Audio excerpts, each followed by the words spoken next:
세계는 지금 300조 달러가 넘는 빚더미 위에 서 있습니다. 이 숫자가 얼마나 큰지 감이 오시나요? 전 세계가 1년 동안 만들어내는 모든 가치의 3배가 넘는 금액이죠.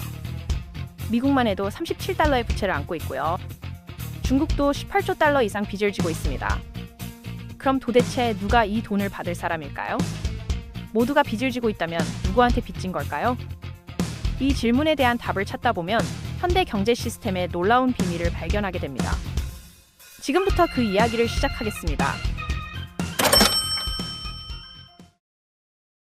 사람들은 흔히 중국을 미국 최대 채권국으로 생각합니다. 실제로 중국은 약 7,800억 달러어치의 미국 국채를 보유하고 있죠. 그런데 아이러니한 점은 중국 자체도 엄청난 부채에 시달리고 있다는 사실입니다. 중국의 부채 대부분은 자국 은행들이 갖고 있는데요. 재미있는 건 바로 그 은행들이 동시에 미국 채권도 소유하고 있다는 점이에요. 미국 은행들 역시 중국과 유럽, 그리고 전 세계 여러 나라들로부터 돈을 빌리고 있습니다. 복잡하게 들리시죠? 실제로도 그렇습니다. 깊이 파고들수록 모든 게 서로 얽혀 있다는 걸 알게 됩니다. 모든 국가가 돈을 빌리면서 동시에 빌려주고 있으니까요. 그 결과 지구촌 전체가 305조 달러라는 천문학적 빚을 지게 됐습니다. 실물 경제 규모의 3배가 넘는 수준이죠. 여기서 근본적인 의문이 생깁니다. 세상이 이렇게 많은 빚을 지고 있다면 대체 누구한테 진 빚일까요? 단순해 보이는 이 질문은 놀랍도록 복잡한 답을 갖고 있습니다. 이건 단순한 회계 트릭이 아닙니다. 수면 아래에서 훨씬 더 깊은 메커니즘이 작동하고 있다는 신호죠. 그 답은 현대 사회가 안정성 위에 세워지지 않았다는 걸 보여줍니다.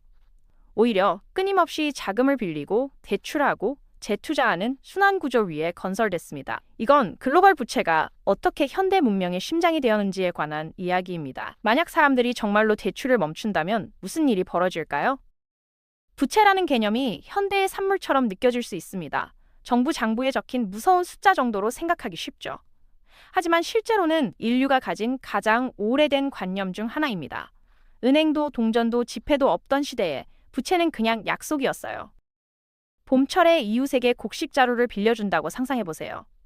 가을 수확이 끝나면 그 사람이 당신께 갚아줄 겁니다. 아마 고마운 마음에 조금 더 얹어서 줄 수도 있고요. 이자율이나 복잡한 계약서는 없었습니다. 오직 신뢰만 존재했죠. 수천 년 동안 인류는 이 단순한 원리를 이해하고 살았습니다. 지금 당장 필요한 게 있지만 나중에야 값을 치를 수 있다는 것 말이에요. 부채의 본질은 결국 이것입니다. 미래에서 빌려와 오늘의 문제를 해결하는 거죠. 시간이 흐르면서 개인 간의 소박한 대출은 훨씬 거대한 형태로 진화했습니다. 왕들은 성을 짓고 싶어 했고요. 제국들은 함대와 무기가 필요했습니다. 하지만 단 한 명의 대부로는 그런 규모의 자금을 감당할 수 없었죠. 1600년대 영국도 똑같은 딜레마에 직면했습니다. 찰스 2세는 네덜란드와의 전쟁을 준비하고 있었는데요. 문제는 국고가 텅 비어 있었다는 점입니다. 귀족들은 돈을 빌려주길 거부했고요. 그래서 새로운 방법을 시도했습니다. 부채를 작은 조각들로 나눠서 일반 대중에게 판매한 거죠. 현금을 받는 대신 시민들은 이자와 함께 상환하겠다는 서면 약속, 즉 채권을 받았습니다. 간단한 아이디어였지만 모든 걸 바꿔놨죠. 이제 정부는 세금을 올리거나 금고를 비우지 않고도 엄청난 자금을 모을 수 있게 됐습니다. 20세기 들어 채권은 전 세계로 확산됐습니다. 1차 세계대전과 2차 세계대전은 단지 싸우기 위해서만이 아니라 전례 없는 규모로 차입하게 만들었죠. 재건을 위해서도 필요했으니까요. 1944년 브레튼우즈 협정은 미국 달러를 국제금융의 중심축으로 만들었습니다. 각국 통화는 달러에 고정됐고요. 달러는 금에 연동됐습니다. 그런데 금은 한정돼 있었고 경제는 계속 성장해야 했죠. 미국이 지출을 늘리면서 유통되는 달러를 뒷받침할 금이 부족해졌습니다. 그래서 1971년 닉슨 대통령이 그 연결고리를 끊어버렸습니다. 금 본위제를 폐지한 거죠. 그때부터 돈은 지금 우리가 법정화폐라 부르는 것이 됐습니다. 금이나 물리적 실체가 아니라 정부 명령에 의해서만 가치를 인정받는 화폐 말이에요. 이제 정부는 원하는 만큼 돈을 만들 수 있게 됐죠. 끝없는 차입의 레시피처럼 들리시나요? 실제로 그랬습니다. 1980년대 이후 전 세계 부채가 폭발적으로 증가했으니까요. 각국은 차입이 전쟁 때만 유용한 게 아니라는 걸 깨달았습니다. 경제 성장에도 활력을 불어넣을 수 있다는 사실을 발견한 거죠. 그래서 학교를 짓고 도로를 고치고 경기 침체를 극복하기 위해 돈을 빌렸습니다. 부채는 선진국과 개발도상국 모두에게 발전의 엔진이 됐습니다. 시간이 지나면서 부채는 최후의 수단에서 일상적인 도구로 변했습니다. 오늘날 부채는 무언가를 건설하고 위기를 관리하고 약속을 지키는 방식 그 자체입니다. 그 결과 현재 310조 달러가 넘는 글로벌 부채 산맥이 형성됐습니다. 전 세계가 1년 동안 생산하는 모든 것의 가치에 3배를 곱한 수준이죠. 이걸 이해하기 위해 100만 달러 지폐 더미를 생각해 보세요. 높이가 100m 정도 됩니다. 30층짜리 건물과 비슷한 높이죠. 10억 달면 100km에 달합니다. 지구 대기권에 닿을 정도예요. 그런데 310조 달러는 달까지 왕복을 50번 할 수 있는 거리입니다. 우리가 이야기하는 부채의 규모가 바로 이 정도라는 점이죠. 모든 나라가 돈을 빌리고 있다면 도대체 누구한테서 빌리는 걸까요? 그리고 모두가 빚을 지고 있다면 누가 돈을 받는 건가요? 국가 부채를 이야기할 때 크고 강력한 그림자 같은 존재를 상상하기 쉽습니다. 줄을 잡아당기며 모든 돈을 쥐고 있는 누군가 말이에요. 하지만 그렇게 작동하지 않습니다. 현대의 부채는 우리가 익숙한 것처럼 직선으로만 움직이지 않으니까요. 원을 그리며 순환합니다. 이 개념을 더 잘 이해하기 위해 세계에서 가장 부채가 많은 나라인 미국을 확대해 볼게요. 누가 그들한테 그렇게 많은 돈을 빌려줄 수 있는지 궁금하실 겁니다. 놀라운 사실은 약 72%의 부채가 실제로는 미국인들 자신에게 빚진 거라는 점입니다. 미국이 스스로한테 돈을 빌리는 거죠. 어떻게 작동하는지 보시죠. 정부가 채권을 발행하고 이자를 붙여 갚겠다고 약속함으로써 자금을 조달한다는 건 우리가 알고 있습니다. 은행에서 대출받는 것과 똑같은 방식이에요. 그럼 누가 이 국채를 사고 있을까요? 아마 당신일 수도 있습니다. 은행에 돈을 넣으면 그게 금고에만 있는 게 아니에요. 은행들은 그 돈을 키우려고 노력합니다. 당신한테 이자를 돌려줄 수 있도록 말이죠. 대출을 해주고 투자하고 물론 채권도 삽니다.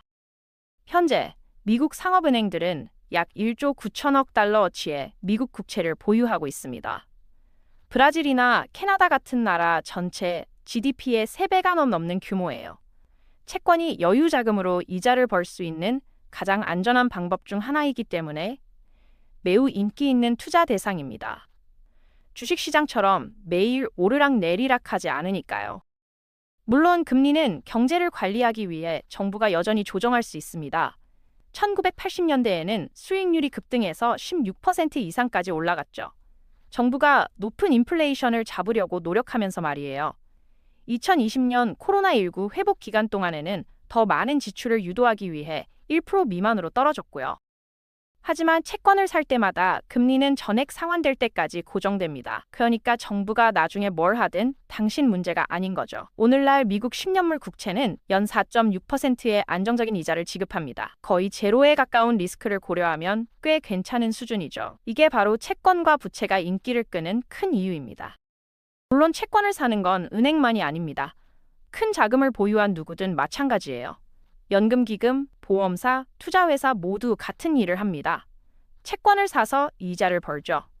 2024년 미국 연금기금들은 전체 자산의 26%를 채권에 투자했습니다. 보험사의 경우 이 비율은 훨씬 더 높았어요. 자산의 62% 이상이 채권에 투자됐습니다. 리스크를 낮추면서 자금을 안정적으로 조달한 방법으로 쓰인 거죠. 이건 사람들의 저축이 정부의 대출 재원이 되는 일종의 숨겨진 네트워크를 만듭니다. 그러니까 미국이 스스로한테 돈을 빌린다는 게 이상하게 들릴 수 있지만 실제로는 나라의 한쪽 끝에 놀고 있는 돈이 필요한 곳으로 흘러가서 쓰이는 겁니다. 정부가 부채에 대한 이자를 지불하면 그 돈이 대부자들의 손으로 바로 흘러들어가서 더 많은 여유 자금을 만들어줍니다. 그들은 그걸로 뭘 할까요? 더 많은 채권을 사고 더 많은 이자를 받죠. 이게 일종의 자기 강화 루프가 됩니다. 대부자에서 차입자로 다시 대부자로 이어지면서 같은 시스템을 통해 자금이 계속 순환하는 거예요. 그리고 국가 간에도 똑같은 순환이 존재합니다. 미국 부채의 약 28%는 해외에 보유돼 있습니다. 미국 은행이나 연금기금처럼 외국 정부와 은행들도 여유 자금을 미국 채권에 넣습니다. 같은 논리를 따르면 우리가 빌린 돈이 돌아와서 다시 빌려지고 반복되는 거죠. 기억하세요. 이건 미국만 하는 게 아닙니다. 모든 나라가 빌리고 모든 나라가 빌려주고 있어요. 일본의 저축은 네덜란드인을 위한 대출이 됩니다. 네덜란드 저축은 브라질 사람을 위한 대출이 되고요. 브라질 저축은 결국 다시 미국 채권으로 흘러들어갑니다. 세계의 부채는 단순히 폭발을 기다리는 미지급금 더미가 아닙니다. 서로 연결된 순환계의 거미줄 같은 거예요. 저축자에서 대부자로, 그리고 다시 반복적으로 돈이 흐르는 곳이죠. 정부는 대출을 받고 투자자는 대출을 해주고 이자 지급이 순환을 계속 유지시킵니다. 그 돈 중 일부는 국경을 넘지만 대부분은 실제로 시스템을 떠나지 않습니다. 형태와 소유자만 바뀔 뿐 계속 움직이는 거죠. 그렇다면 정부가 계속 그 모든 걸 빌려서 쓴다면 미래에 어떻게 빚을 갚을 수 있을까요? 여기 답이 있습니다. 그들은 단순히 옛날 빚을 갚기 위해 새로운 빚을 빌립니다. 무모하게 들릴 수 있지만 이게 실제로 현재 세계 경제가 작동하는 방식의 기초입니다. 그럼 이 시스템이 계속 작동하는 이유는 뭘까요? 왜 세상은 대출을 멈추지 않을까요? 우리가 이제 경제부터 정치까지 모든 게 부채를 중심으로 구축된 지점에 왔기 때문입니다. 불편한 진실은 부채가 성장을 밀어붙인다는 거예요. 정부가 돈을 빌려서 쓰면 그 돈이 경제에 순환됩니다. 기업들은 더 많은 수익을 올리고 근로자들은 월급을 받아서 더 많이 소비하게 되죠. 피드백 루프가 되는 겁니다. 경제를 계속 확장시켜서 모두가 더 나아지도록 하는 거예요. 중국에서는 전체 정부 지출의 20%가 부채에서 나옵니다. 이건 지출한 금액 5년 중 1년치가 대출받은 돈이라는 뜻이죠. 이 수치는 미국에서 훨씬 더 높습니다. 약 26% 정도예요. 교육과 복지를 합친 것과 맞먹는 금액입니다. 정부가 갑자기 대출을 중단하면 지출을 삭감해야 하고 돈이 경제로 유입되는 걸 막게 됩니다. 기업들은 수익이 줄어들고요. 근로자들은 직장을 잃고 소비를 멈춥니다. 경제를 성장시키던 바로 그 고리가 거꾸로 뒤집혀서 모두를 더 나쁘게 만드는 거죠. 그리스를 예로 들어볼게요. 2008년 금융위기가 닥쳤을 때 투자자들은 그리스 채권이 너무 위험해 보인다며 갑자기 사는 걸 멈췄습니다. 그리스는 대출을 받을 수 없게 됐고 쓸 돈이 빠르게 바닥났죠. 공무원 4명 중 1명이 해고됐습니다. 임금은 31% 하락했고요. 그 후 몇 년 동안 GDP는 무려 26% 감소했습니다. 정치인들도 이걸 알고 국민들도 마찬가지입니다. 모두가 경제가 계속 성장할 수 있도록 정부가 계속 지출하길 원하죠. 그래서 아무도 긴축을 약속하며 선거에서 이기지 못합니다. 지출은 계속되고 차입은 불가피해집니다. 하지만 성장만이 중요한 게 아닙니다. 때로는 생존에 관한 문제예요. 2020년 코로나19 같은 경제 위기가 닥치면 사람들은 지출을 멈추고 경제는 무너집니다. 이 문제를 해결할 수 있는 유일한 방법은 정부가 나서서 사람들이 원치 않는 지출을 대신하는 겁니다. 사람들이 세금을 낼 돈도 없는 위기 상황에서는 빌릴 수밖에 없습니다. 2020년 미국 정부는 거의 1년 만에 무려 3조 9천억 달러를 대출했습니다. 그들 전체 경제의 21%에 해당하죠. 중국과 유럽과 다른 모든 나라도 마찬가지였습니다. 선택이 아니라 필요성이었던 겁니다. 기억하세요. 돈을 빌리면 나중에 돌려줘야 합니다. 정부가 이미 모든 걸 경제를 유지하는 데 쓰고 있다면 옛날 부채를 갚을 돈은 어디서 나올까요? 대답은 간단합니다. 빌린 걸 갚기 위해 다시 빌리는 거죠. 이렇게 해서 부채는 결코 시스템을 떠나지 않습니다. 독일이나 스위스 같은 부유한 국가에서는 이게 큰 문제로 보이지 않습니다. 그들의 채권은 안전하다고 여겨지기 때문에 낮은 금리로 계속 차입할 수 있어서 부채를 더 쉽게 갚을 수 있거든요. 하지만 개발도상국에게는 상황이 다릅니다. 더 높은 차입 비용 때문에 각각의 차환이 더 비싸집니다. 시간이 지나면서 부채는 저절로 불어나기 시작하죠. 스리랑카나 파키스탄 같은 나라들은 과거 대출의 이자를 갚기 위해 계속해서 대출을 받아야 하는 부채 함정에 빠졌습니다. 그래서 사람들이 미국에서 왜 우리는 그냥 빌리는 걸 멈추지 않나요? 라고 묻는 거죠. 사실 우리는 멈출 수가 없습니다. 우리를 짓누르는 바로 부채는 사실 전체 경제가 세워진 기둥들이거든요. 이건 불편한 질문을 제기합니다. 정말 영원히 이렇게 계속될 수 있을까요? 아무리 매끄럽게 보이는 순환에도 위험이 숨어 있으니까요. 정부가 이야기하길 꺼려하고 아무도 진정으로 마주하고 싶어 하지 않는 위험 말이에요. 정부가 계속 대출을 받으면서 부채가 늘어나면 이자 지급도 늘어납니다. 시간이 지날수록 예산의 점점 더 큰 부분이 새로운 학교나 병원이나 인프라에 자금을 대는 게 아니라 옛날 대출금을 갚는 데 쓰이는 겁니다. GDP 대비 부채 비율 103%는 이제 정상으로 여겨집니다. 수십 년 전에는 재앙으로 받아들여졌을 수준이죠. 대출이 저렴하고 대부자들이 자신감을 가질 때는 이게 실제로 문제가 되지 않습니다. 하지만 이 모든 건 신뢰에 달려 있어요. 투자자들이 대출을 원치 않으면 차입 비용이 갑자기 치솟습니다.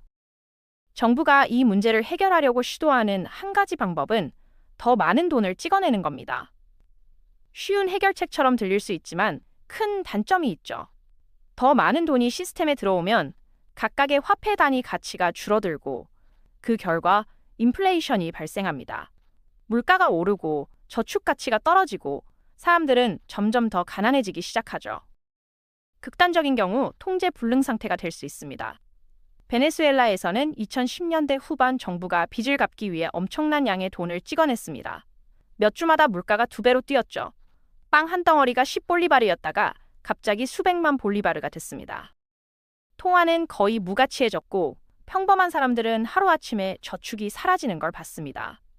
대부분의 국가는 이런 극단적 사례에 직면하지 않지만 온건한 인플레이션조차도 통화 가치를 떨어뜨려 큰 문제를 일으킬 수 있습니다. 많은 개발도상국에게 위험은 더 큽니다.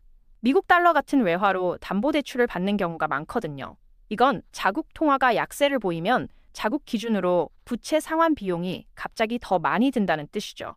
그 부담이 커질수록 대부자들은 한 국가의 상환 능력을 의심하기 시작할 수 있습니다. 분위기가 바뀌는 데는 오래 걸리지 않습니다. 갑자기 투자자들은 위험을 보상받기 위해 더 높은 금리를 요구하죠. 정부가 충분히 빌릴 수 없을 때 옛날 빚을 어떻게 갚을까요? 지출을 삭감하고 세금을 올리고 더 많은 돈을 찍어낼까요? 이 선택지들 중 어느 것도 쉽지 않습니다. 그리고 모두 심각한 결과를 초래하죠. 설령 그들이 그 과정을 견뎌낸다 해도 결국 충분한 돈을 모을 수 있다는 보장은 없습니다. 만약 한 나라가 돈을 찾지 못하고 청구서가 한꺼번에 쏟아진다면 그 나라는 선택의 여지가 없습니다. 그때 그들은 디폴트를 선언하죠. 디폴트는 한 국가가 단순히 우리는 지불할 수 없습니다 라고 말하는 겁니다. 당신이 주택담보대출을 놓치는 것과 비슷한데 주권 차원에서 일어나는 거예요. 하지만 위험에 처한 건 당신의 집만이 아니라 경제 전체입니다. 최악인 건 아무도 채무불이행한 사람에게 대출하고 싶어 하지 않기 때문에 정부가 그냥 빌려서 빠져나갈 방법이 없다는 점입니다. 시스템이 취약해지고 부채에 의존하게 되면 사람들은 진짜 가치를 지닌 무언가를 찾기 시작합니다. 바로 지금 우리가 보고 있는 현상이죠. 기록적인 금액이 2025년 금으로 유입되고 있습니다. 그럴 만한 이유가 있어요. 금은 올해에만 29% 가까이 상승한 반면 달러는 8% 넘게 하락해서 3년 만에 최저 수준으로 거래되고 있습니다. 은은 방금 31년 만에 최고치를 기록했고요. 세계 최대 은행들조차도 이제 대담한 전망을 내놓고 있습니다. JP모건은 2026년 중반까지 금값이 4,100달러에 이를 것으로 예상하죠. 사람들이 금으로 몰려드는 이유는 명확합니다.